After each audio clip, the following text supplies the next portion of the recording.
Baik, kita bersua kembali. Kali ini kita nak bercakap berkenaan tentang ekspedisi Merdeka Tour du Mont Blanc yang mana ia telah pun dilaksanakan pada 13 hingga 24 Ogos yang lalu. Cuma perkongsian pengalaman 23 rakyat Malaysia dalam program ekspedisi Merdeka ini, bagaimana ia diterjemahkan dan bagaimana kita boleh menyelami pengalaman ekspedisi Merdeka tersebut. Bersama dengan saya adalah Tuan Faisha Irwan Mustafa, Ketua Pegawai Eksekutif Pertubuhan Nadi Sihat, juga merangkap pengarah program ekspedisi Merdeka Tour du Mont Blanc. Assalamualaikum, selamat pagi. Apa khabar Tuan? Waalaikumsalam. Terima kasih bersama kami. Pada awalnya mungkin boleh diceritakan tentang Pertubuhan Nadi Sihat ini. Apa sebenarnya Pertubuhan Nadi Sihat dan apa program-program yang seringkali dianjurkan dan seringkali dilaksanakan oleh Pertubuhan Nadi Sihat? Okay. Bismillahirrahmanirrahim. Assalamualaikum warahmatullahi wabarakatuh. Terima kasih Cik Ismail. Untuk makluman, Pertubuhan Nadi Sihat telah ditubuhkan pada tahun 2014 dengan misi untuk menjadi peneraju dalam mempromosikan gaya hidup sihat.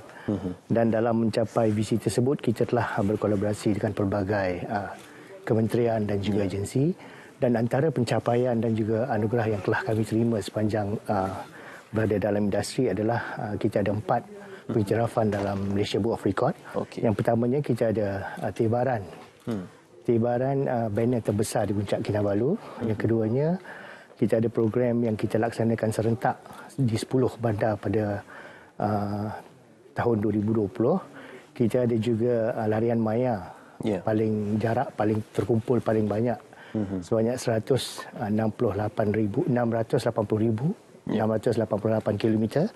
Dan yang terakhir, misi kita ke Everest Base Camp pada tahun lepas, kita telah menebarkan replika t-shirt terbesar sebesar 240 XL di Everest Base Camp. Wow, itu tahun lalu saja. Tahun lalu. Cuma tahun ini bersempena dengan sambutan Bulan Kebangsaan, difahamkan berlangsungnya ekspedisi Merdeka Tour du Mont Blanc. Mungkin boleh dikongsikan tempoh ekspedisi itu berlangsung dan di mana lokasi yang disantuni atau dilawati bagi ekspedisi ini? Ekspedisi ini bermula di Geneva. Kita turun di Geneva dan kita terus bergerak ke Chamonix. Dan pada hari pertama kita daripada Chamonix kita bergerak ke Les Hauts, Bionnaise, Les Contamines, dan pada hari ke-6 kita merintasi sempadan antara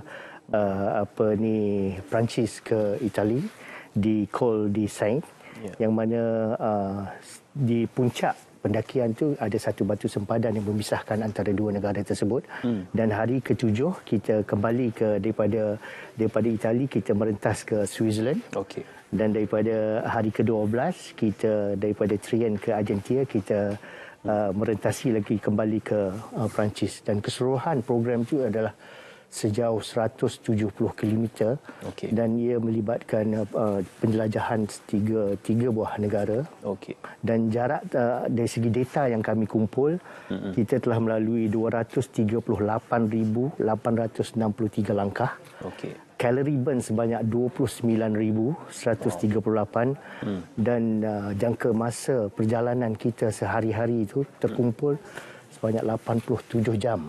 Wow. 87 jam perjalanan sahaja. Ya, melibatkan penyertaan berapa ramai untuk ekspedisi? Penyertaan untuk kali ini kita ada 23 peserta dan mereka terdiri daripada pelbagai latar belakang kerjaya. Dan kita membawa naratif bahawasanya kerjaya itu bukan penghalang untuk aktiviti-aktiviti sukan dan juga aktiviti kesihatan. Apa yang boleh pengalaman yang menarik ataupun yang boleh dibawa pulang daripada ekspedisi ini, kerana julung-julung kali kita mendengar ekspedisi ini yang dilaksanakan dalam tempoh tersebut dan juga dinamakan sebagai ekspedisi Merdeka Tour du Mont Blanc, lebih spesifik kepada tajuk ekspedisinya itu. Jadi apa sebenarnya hasrat di sebalik ekspedisi ini? Sebenarnya kita telah terlibat dalam banyak program-program yang merdeka. Sebagai contoh, kita sebelum ini kita pernah menganjurkan program larian merdeka dan kita ada jelajah wanita merdeka khusus sukan untuk wanita. Dan kali ini kita membawa kelainan yang mana kita bawa peserta ke satu lokasi yang belum pernah kita pergi sebelum ini. Kalau sebelum ini kita pernah ke Everest Base Camp, kita pernah ke Vietnam, kita pernah ke Filipina. Kali ini kita bawa ke sana dan setiap peserta kita berikan satu jalur gemilang sebagai simbolik untuk dibawa sepanjang perjalanan itu, dan ada yang bawa yang besar dan kita kibarkan sepanjang perjalanan, dan kita rasa bangga membawa kibaran bendera tersebut, dan kita sentiasa disapa oleh hikers-hikers daripada negara lain. Dan mereka kagum dengan semangat yang kita bawa. Dan kita ada satu sesi yang mana kita berpakaian kebangsaan dan kita menyanyikan lagu Merdeka berlatar belakangkan Mont Blanc. Oh, wow. Itu dia. Yang ikoniknya latar belakang kepada Mont Blanc itu yang paling ikonik sekali. Cuma apabila digambarkan sebagai konsep nadi sihat ini, tadi dikatakan ribuan langkah dapat diterjemahkan, malah kalori dapat dibakar dalam ribuan langkah tersebut. Jadi apa mungkin selepas ini Pertubuhan Nadi Sihat akan menganjurkan, mengusahakan aktiviti-aktiviti seperti ini supaya bukan sahaja dapat menjelmakan pemahaman dan kesedaran masyarakat, tetapi juga melibatkan masyarakat dan juga peserta-peserta dalam aktiviti-aktiviti yang memberi faedah seperti ini. InsyaAllah dalam kita punya dalam kita punya pipeline, kita sedang merancang program-program yang lebih besar yang mana melibatkan perpaduan. Mungkin kita cuba untuk tahun depan kita sedang merancang satu program jelajah perpaduan antara negara-negara dalam ASEAN. Kita cuba membawa naratif peserta-peserta yang bersatu padu daripada Malaysia untuk menjelajah negara-negara luar jugalah. Okey, ini gambaran dan juga perkongsian sedikit paparan ya. Apa peristiwa yang mungkin tidak dapat dilupakan sepanjang ekspedisi Merdeka? Saya lihat dari sudut cabaran pendakian ini dia lain daripada yang lain.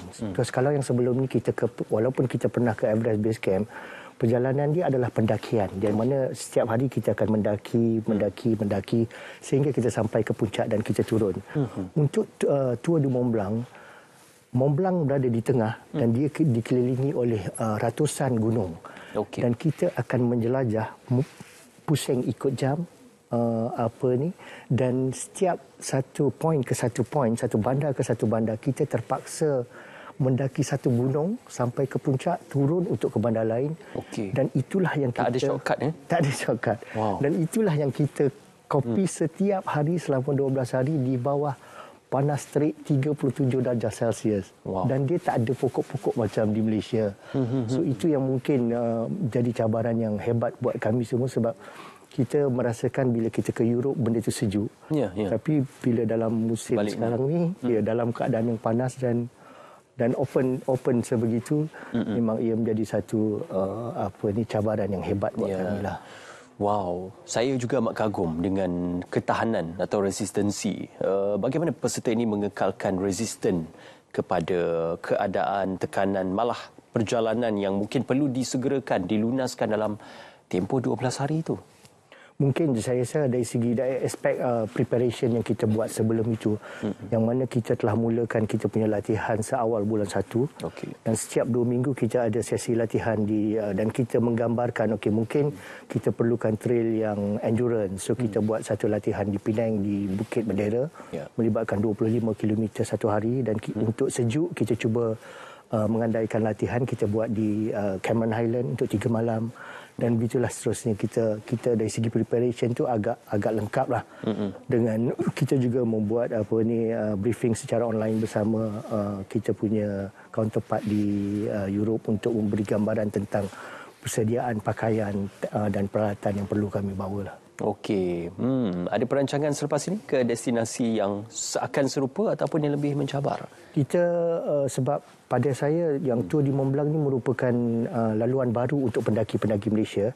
Dan insya-Allah kita akan cuba kumpulkan peserta-peserta yang ingin meneruskan kesinambungan apa yang kami lalui. So kita mungkin akan rancang untuk ada 2.0 program ini, dan untuk tahun depan kami menjangkakan kita nak pergi satu peak yang lebih tinggi, mungkin kita ke Kilimanjaro.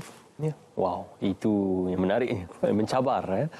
Cabaran ini wajah-wajah mereka yang turut serta, kesemuanya daripada Pertubuhan Nadi Sihat atau juga turut?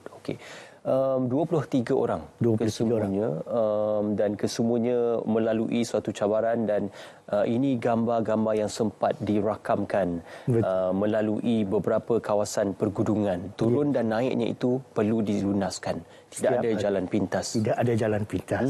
Dari segi penjadualannya itu bagaimana? Apakah saban hari melalui suatu pergunungan ataupun dirangka dan juga dilunaskan?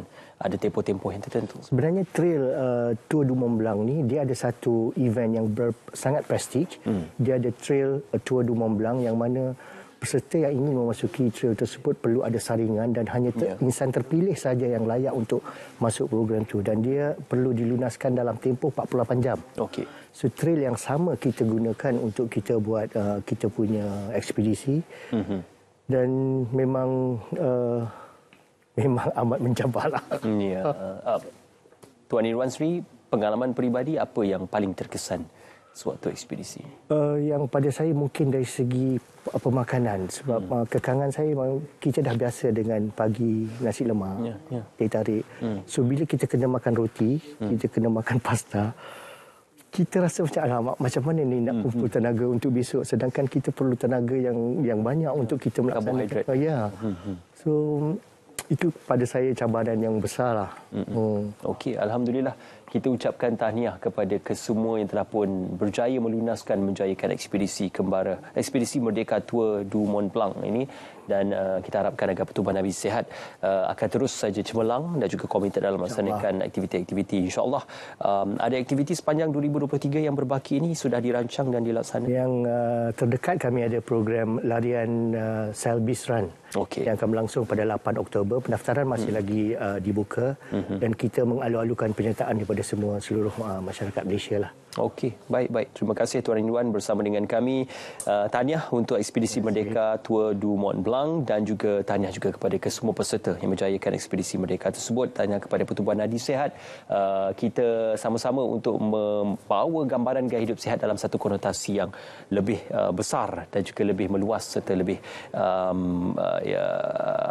lebih orang kata bersandarkan kepada aspek kesihatan yang lebih berfasah dan juga lebih menarik. Kita nak berehat seketika dan kita akan kembali selepas ini. Terima kasih Tuan Irwan kerana bersama dengan kami. Kita nak ke Kembara Kenali Borneo, lintas langsung bersama dengan Wan Hizwah Wan Ahmad, yang mana Kembara Kenali Borneo ini merupakan jelajah Kepala Mahmudah Seri Paduka Baginda Tuan Agong dan Raja Pemaisuri Agong menjelajah ke Sabah dan juga Sarawak. Kali ini lokasinya di Sandakan. Kita akan bersama dengan sahabat penyampai di sana. Ayo sama-sama kita saksikan.